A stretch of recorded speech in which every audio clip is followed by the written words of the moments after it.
the hell?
What's going on, guys? Welcome to 31 Days of Horror. I am Morgan Film Fan. Let's jump into some scares. Smile is a 2022 film that was very recently released and very much on my list for a long time that I had not seen until now.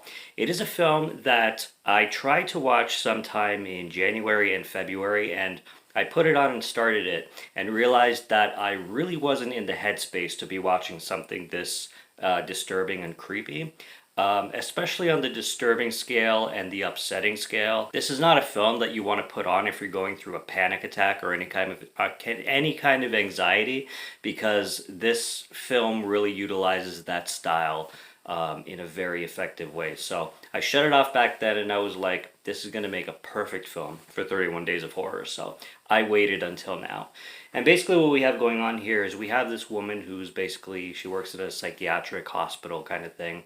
And at the beginning of the film, she's talking to a few patients who are basically have this massive fear that something's after them and they're going to die. And she treats a lot of psychosis and stuff.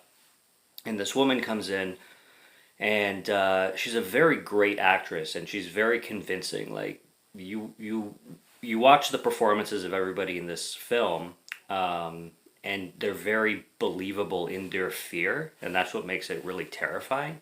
So this woman that came in, that's afraid of something coming after her, ends up giving this creepy ass smile and then offing herself right in front of our main character, who's named Rose.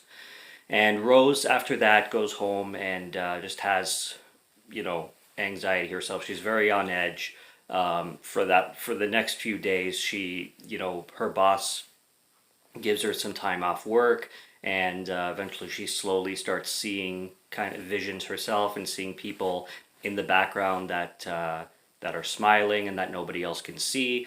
And this starts to very much affect her psyche, slowly but surely, in a progressive way, where it deals with a lot of, like, a ton of anxiety, like I said, but it deals with a lot of depression, it deals with a lot of grief, just fear and paranoia in general.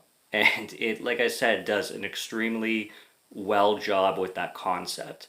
Like a lot of people, me and a lot of people included, well, at least I could speak for myself. I always saw the poster of this film, and it seemed like a very generic horror film, but it's everything but that. It's very well written and very well shot, and extremely well acted. I think that's the best aspect about it. Once it got to the end, I was very much loving it, and this lands at a 4.5 out of 5. There's some things that didn't work for me. The climax is very, very, like, kind of supernatural conjuring in a sense, and that started to wind me down a little bit, where I thought I was going to probably have to give this film a little bit of a lower score.